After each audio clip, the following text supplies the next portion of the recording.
Dear students, in our previous video I discussed chemical properties of hydrogen and in which we discussed reaction of hydrogen with non-metals, reaction with oxygen to form water, reaction with chlorine to form hydrogen chloride in presence of diffuse sunlight, reaction with boiling sulfur to form hydrogen sulfide, and reaction with nitrogen to form ammonia, etc.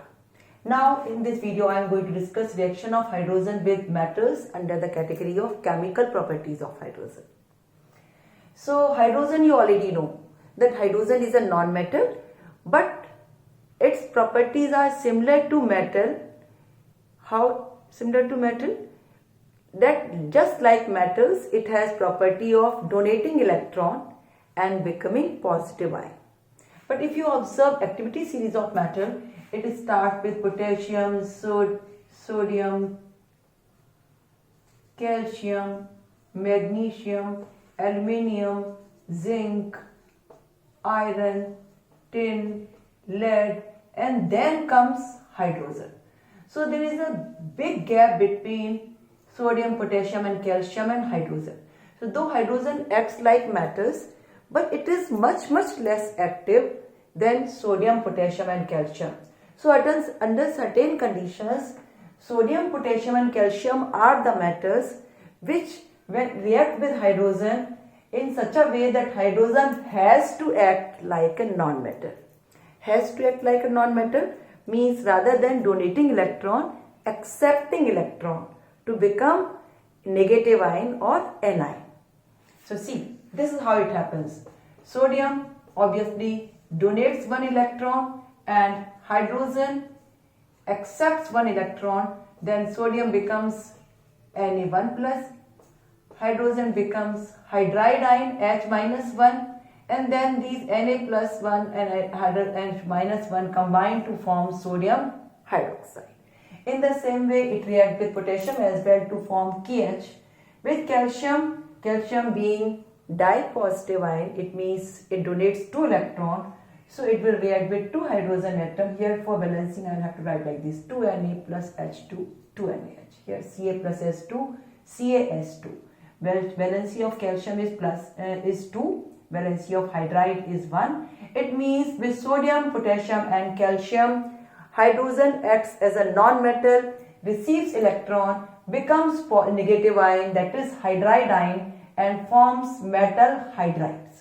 Sodium hydride in the same way potassium hydride, and with calcium, calcium hydride.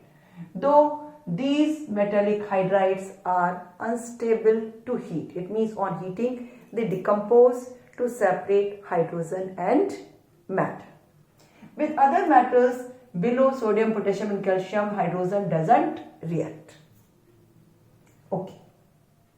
Then there is one more property of hydrogen in which it reacts with metallic oxides.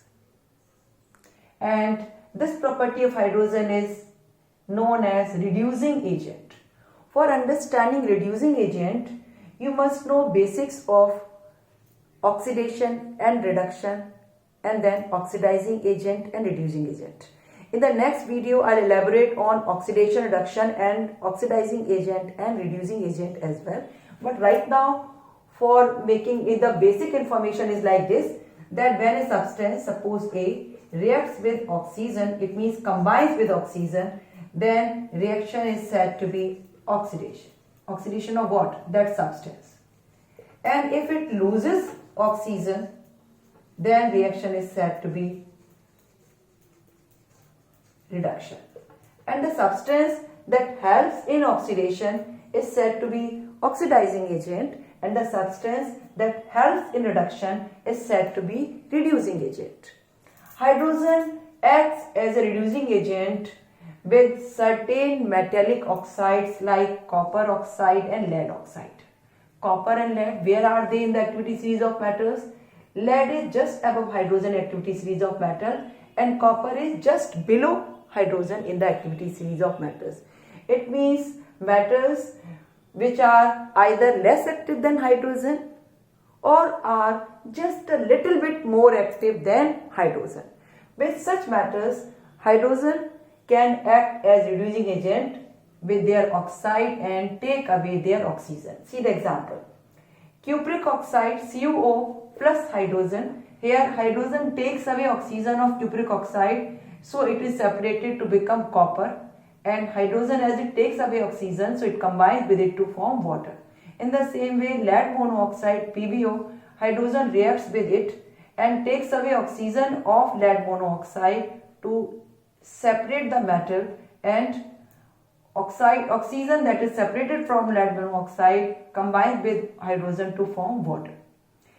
So hydrogen here, you understand, cupric oxide, oxygen is separated, means gives away oxygen, so copper is formed. Lead oxide, also oxygen is separated, then lead is formed. It means cupric oxide's reduction has taken place. Here as well, lead monoxide reduction has taken place. As I said, a substance minus oxygen means reduction. So reduction is minus, means separated, so it is reduction. And in this reaction, who helped it? Hydrogen. How it helped? By taking away oxygen. So hydrogen takes away oxygen of cupric oxide, so acting here as reducing agent. Here it has taken oxygen of lead monoxide, so here as well hydrogen is acting as reducing agent. A reducing itself get oxidized. So see, hydrogen became water, it means combined with oxygen. Here as well hydrogen became water, means combined with oxygen. It means in a reaction, one substance is losing oxygen, other is gaining oxygen. One is being reduced, other is being oxidized. Here hydrogen is oxidized in this reaction. These metallic oxides are reduced. As they are reduced, hydrogen got oxidized, so in a way it helped in reduction of copper oxide or lead oxide. That's why we say that hydrogen is acting as reducing agent. So this property of hydrogen is very useful in extracting metal from their oxide ores. You know, metals are not found free in the earth, except very less active metals like gold, platinum can be found in free form. Otherwise, all metals are present in the earth crust in the deeper layer of earth as well, in the form of their compounds, naturally occurring compound called minerals. And the minerals from which a metal is extracted profitably are said to be ores. So for extracting metals out of their oxide ore, for less active metals like cupric oxide and lead monoxide, hydrogen acts as reducing agent. How the process takes place? See here. This is a closed hard glass boiling tube in which metal oxide like cupric oxide or lead monoxide is kept. From one side it is joined to a apparatus in which hydrogen is produced. So hydrogen produced is passed directly in this boiling tube. Here the hot metallic oxide is being heated, so it is hot. On hot metallic oxide, when hydrogen passes, then what is formed? Metal and water vapor. So from this end water vapor will come out, and also unused hydrogen comes out.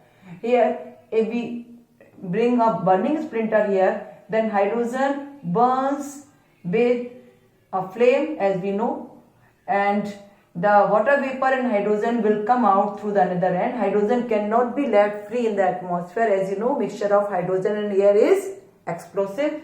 So we burn the hydrogen which did not take part in reduction reaction. So that's all about reaction of hydrogen with metals and hydrogen's reaction with less active metal oxides to reduce them and acting as reducing agent. I told you, when one substance get reduced, other get oxidized. The substance which helps in reduction is said to be reducing agent, and the other one is said to be oxidizing agent. More about it we will discuss in the next class.